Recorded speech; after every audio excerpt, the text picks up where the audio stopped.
Kanye West has jumped back into the spotlight with a wild new claim, saying there are rumors circulating online about Diddy allegedly using a clone to dodge prison time.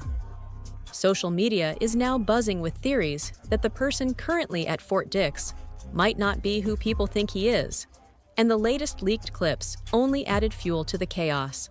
On top of that, 50 Cent has chimed in after Diddy reportedly hit him with a cease and desist over his upcoming docuseries.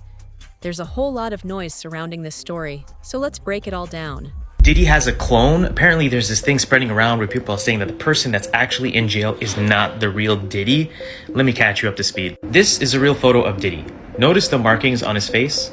They're very prominent, and they are from the real Diddy. However, in this mugshot right here, you do not see these markings at all. So people are claiming that whoever is in jail, allegedly, supposedly, is not the real Diddy. This photo always terrified me. There's just something off about this photo. To make matters even more weird, Diddy's private jet is still flying around as we speak and making stops in various locations around the world. Just a few days ago, his private jet was spotted at Auckland Airport, a spot normally reserved for private aircraft. This is from the account Celebrity Jets. They're actually tracking P. Diddy's private jet flight path, and this is when it was landing at New Zealand. And 2 days ago, it was at Honolulu, Hawaii. This is the actual private jet that Diddy owned. TMZ recently dropped some leaked footage reportedly showing Diddy inside Fort Dix interacting with inmates. And as usual, the clip sparked more questions than answers. Viewers immediately began pointing out differences, noting that the man in the video appeared to have different moles, a slightly altered facial structure, and overall features that didn't perfectly match what people expected. It fueled online speculation that whoever was in that footage didn't quite move, look, or carry himself like Diddy, adding even more layers to an already chaotic rumor mill. We got video of him at Fort Dix reporting for work in the library, where he is making recommendations and handing out different movies and books for his fellow inmates. I'm really fascinated just by the library itself. But you're seeing him here. This is him reporting to work, taking off his jacket, taking off his scarf, and settling in for a day on the job. It looks like a public school library. Yeah. It's This was the chapel, and this is the media library in the chapel, which is where Diddy's currently working. He's working in a Life Connections program, which is an 18-month program that helps rehab people and get them closer to spirituality, to charity groups, and with that, it will shorten his sentence. But in this media library, he helps inmates with religious material, rent out movies, that kind of stuff. You see him pushing a really cart interesting with a TV on it. Yeah, I mean, he was in the laundry room when he first got there. Yeah, this got to be his first This assignment. got to be a promotion. Yeah. It feels like a promotion. It feels like maybe he tried the lunchroom and put in a request for something different. Yeah, it does I mean, believe he is it. a It does media sound like mogul. he used maybe possibly some connections to get a better job. From there, fans started digging even deeper, noticing online chatter about Diddy's private jet reportedly making international trips during the same period he was believed to be in custody. With Diddy facing numerous civil suits and ongoing investigations, the internet naturally began asking, if he's locked up, then who's flying his jet? People began comparing publicly available flight data with court timelines, pointing out that the aircraft was allegedly making stops tied to business interests, offshore locations, and major entertainment hubs, all places Diddy himself would typically frequent. The timing only added fuel to the speculation, and the theories online exploded. Behind the explosive documentary is Combs' longtime rival, Curtis 50 Cent Jackson, and director Alexandria Stapleton. How did you get that footage of Diddy? I figured most journalists would not disclose their sources. The recordings give viewers an intimate look at Combs' mindset ahead of his criminal trial, even conversations with his legal team. Does he know y'all have this in the doc? I would doubt he knows. So when this airs, that'll be the first time that his legal team, Diddy, that everybody knows that this footage is now seeing the light of day. Perhaps. What was he intending to use it for? I have no idea what he was doing that for. I mean, you know, you're talking about a man who films himself doing everything. and has for decades. I think he wanted someone to be behind the scenes with him. Combs' team firing back in a statement to NBC News today, saying the Netflix so-called documentary is a shameful hit piece and that they relied on stolen footage that was never authorized for release. His team sending a cease and desist to Netflix. Netflix referring NBC News to a statement from Stapleton in which she said they lawfully obtained the footage. And this is where Kanye steps into the conversation. Last year, he publicly claimed that he had been controlled by a so-called handler, referencing trainer Harley Pasternak, and suggesting that many Hollywood figures supposedly have people who manage or influence them behind the scenes. Kanye even warned that if he ever disappeared and suddenly reappeared acting differently, people should question it. Now, with Diddy having stepped out of the public eye for nearly 2 years and returning in a way some fans say feels noticeably different, while someone is reportedly using his private jet to make the same trips the old Diddy would have made, those comments have resurfaced and fueled even more online speculation. Harley Pasternak has been working with every celebrity, from Ariana Grande to Jessica Simpson, from Mac Miller to Brittany Murphy. This man is everywhere, and there are major red flags. Like, why is an ex-government defense agent working as a nutritionist for the biggest celebrities? It really appears that Harley is a handler, and that's why celebrities like Kanye West has exposed him. For example, Kanye shared text messages showing Harley threatening him to drug him up like a zombie, send him away to a hospital, and keep him away from his kids. There's also the part that got fans talking. Kanye publicly showed support for Diddy early on in the legal chaos, even appearing at court during the proceedings. His visit came right after Diddy's name surfaced in testimony, which instantly set the internet on fire. While there, Kanye was seen speaking with Christian, reportedly telling him he was willing to do whatever he could to support Diddy through the situation. Moments like that only added more fuel to the speculation storm already surrounding this case. So he wasn't invited to these parties. Obviously, Cat Williams done talked about these parties. People will mention I don't know if it's a party. I'm saying that metaphorically. You know what I'm saying? But you've heard about the parties that everyone is talking about. But you've never got invited to them. So you I don't know. Really... I don't know. I didn't even know what the party. That's how far out of it I am. I don't know. But the people call me Illuminati too. It's like, call me what? Okay, cool. I'm Illuminati. Then. Whatever it is. It's like, whatever. I don't care. I really don't give a. I really don't give a. There you have it. Not the bombshell right in the middle. Kanye West. Kanye. Kanye. Happy to see you. Kanye, why'd you show up today? Hey guys, Aaron Katursky here from ABC. As if the trial of Sean Combs needed more spectacle, in walked Kanye West. He was inside for about 20 minutes. He didn't get into the courtroom. The guards made him go through security just like everybody else. He had to check his phone. And then he was taken up to the 24th floor to the overflow room. Now, I'm not sure if he didn't like it, didn't think it was the right vantage point for him, but he was only in there for a matter of minutes until he walked right back out. He was wearing this white, maybe canvas suit, and he told us that he was here to support Sean Combs. We're not sure that Combs' legal team wants him here for support or if he came on his own volition, but it certainly was a moment while testimony was going on from Sean Combs' former assistant, a guy named Jonathan Perez, who was with him from 2021 to 2024, said he set up hotel nights that he referred to as king nights, brought the lights, brought the Astroglide, brought the baby oil. The jury saw a lot of pictures today, too, of things seized from Combs' Los Angeles mansion. 900 bottles of Astroglide lubricant. According to the HSI agent on the witness stand, the jury saw boxes of it, all stacked up in Combs' garage. A few days later, Kanye actually spoke with Diddy directly, and he even posted parts of their conversation online. And this is where things started getting strange. Up until that moment, Kanye was fully in Diddy's corner. But almost immediately after that call, he suddenly backed away from the situation entirely. No statements, no follow-up, just silence. It left a lot of people wondering, did Kanye notice something during that conversation that made him step back? Real from the front line, you know what I'm saying? It's wicked, wicked, wicked, so you be careful. Yeah. We can't do nothing if they, you know what I'm saying? I need you out there, you feel me? Yeah. I hear you. Yes, sir. Yeah. Yes, sir. And have some fucking fun. Yeah. Not having no fun and then get behind the mic, have some fun, chop up them samples, get back on your fan vibe, Yeah. have some fun, get back to smiling. Yeah.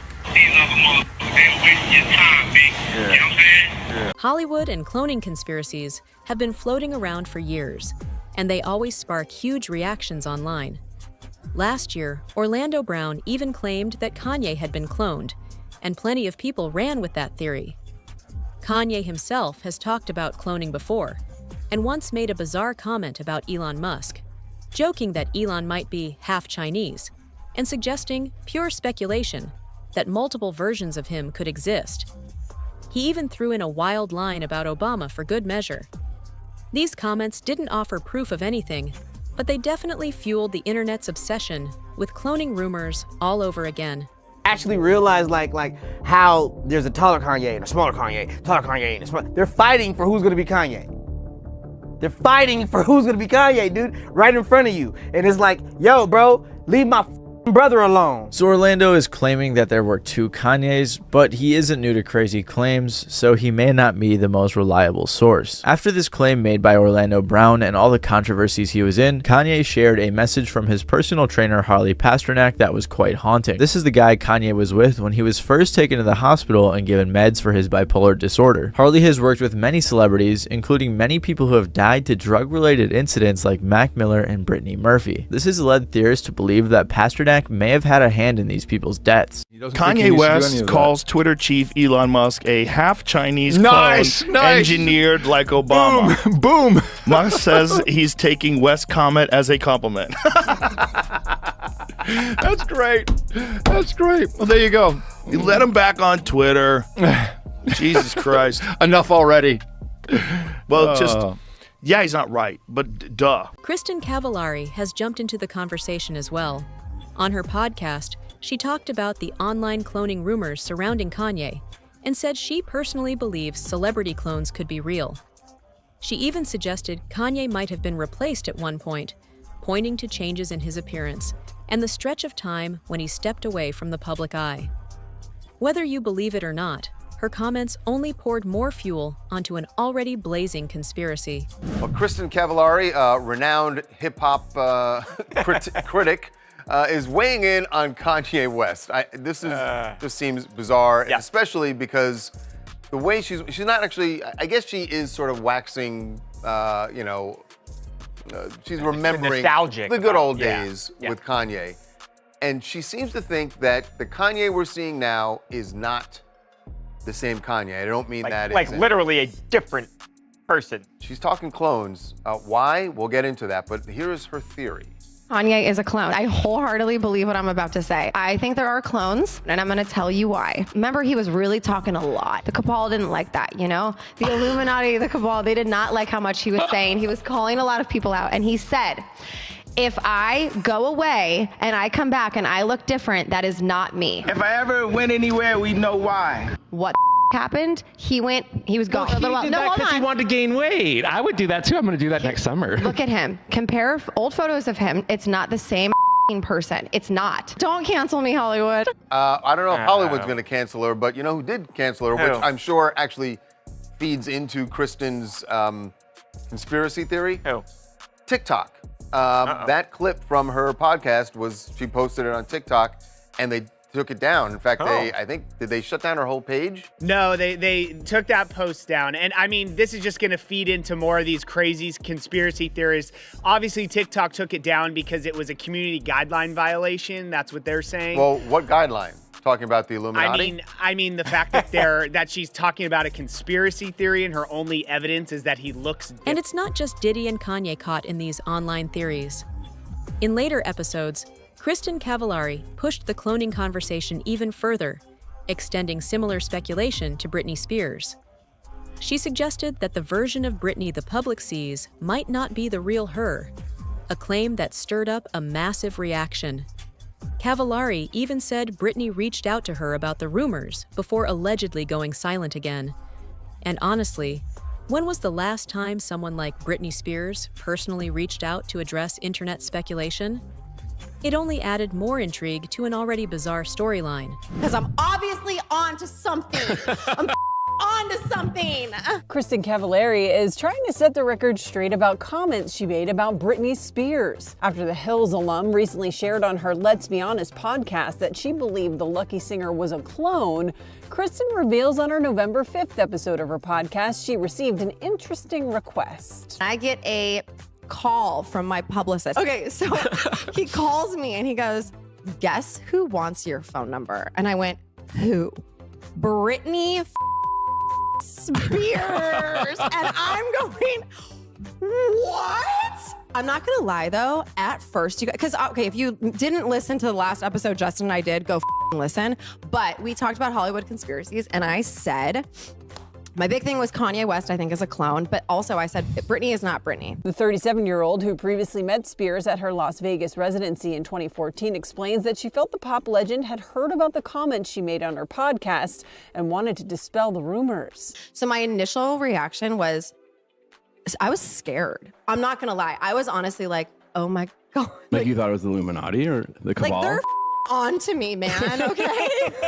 They didn't like that podcast episode. So I'm like, give her my number. Like, great. Kristen explains that she and her publicist were then put into a group text with Britney and her manager. Her manager puts us on a group chat and says like, oh, ladies, like, or he called us icons.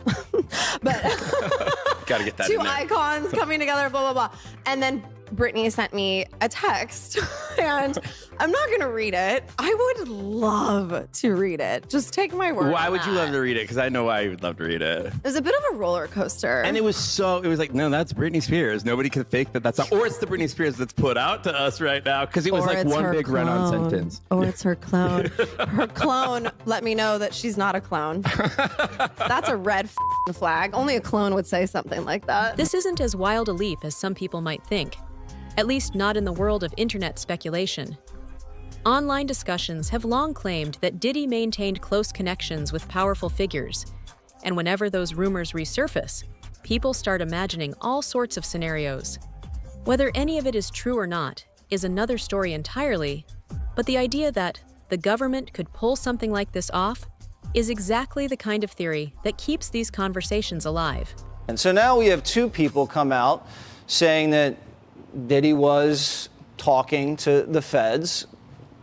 Do you think that's true? Whether it's true or not, and he might have been cooperative in some way, shape, or form, you don't get away with human trafficking unless you give up John Gotti or something like that, and that's not what happened here. I can tell you, Jesse, that this investigation's been going on for a long time, very closely held by HSI, so much so that even some of the agents on the raid a week ago today didn't know whose house they were raiding until they got there. That's how closely held this investigation. Wow, because there could have been a tip. Absolutely. And there are allegations that he was paying law enforcement through his chief of security, which also happened to be Michael Jackson's chief of security. I don't know if I buy into that. You know, people in Diddy's situation like to have those involved in law enforcement close to them. But that doesn't mean they're taking payoffs. That doesn't mean they're doing big favors. They like that closeness. It's just like how Diddy was able to court Diageo or Estee Lauder. He was very successful in doing that, and that made him a lot of money and gave him credibility outside the hip-hop rap world. And that's what he was trying to do here, a lot like what Epstein did with very powerful political and business figures. You gotta realize one thing, that boy life is dangerous. And his life doesn't, and he's just not dangerous with the shit they said he was doing, but he's in danger. He know too much. One thing you gotta realize is he probably having a conversation right now with the higher ups and everybody else to figure out how it's gonna work itself out. Because he know all the secrets. And if he get to run his mouth, it could be a bad look. I look at it like the most important thing is the industry need to be built over. You have all these executives because somebody was their father, their grandfather, or all these type of stuff, and they don't give people an opportunity to grow and learn. I know when I first started in this business, it wasn't a machine. I had to be the machine. I had to figure out how to get my songs on the radio. Because at that time, they was getting 5% and they got 10%. Those popping champagne bottles. I went from 95% of the songs you hear on the radio was my songs into 97%. So you have to really do all this thing and really do the work.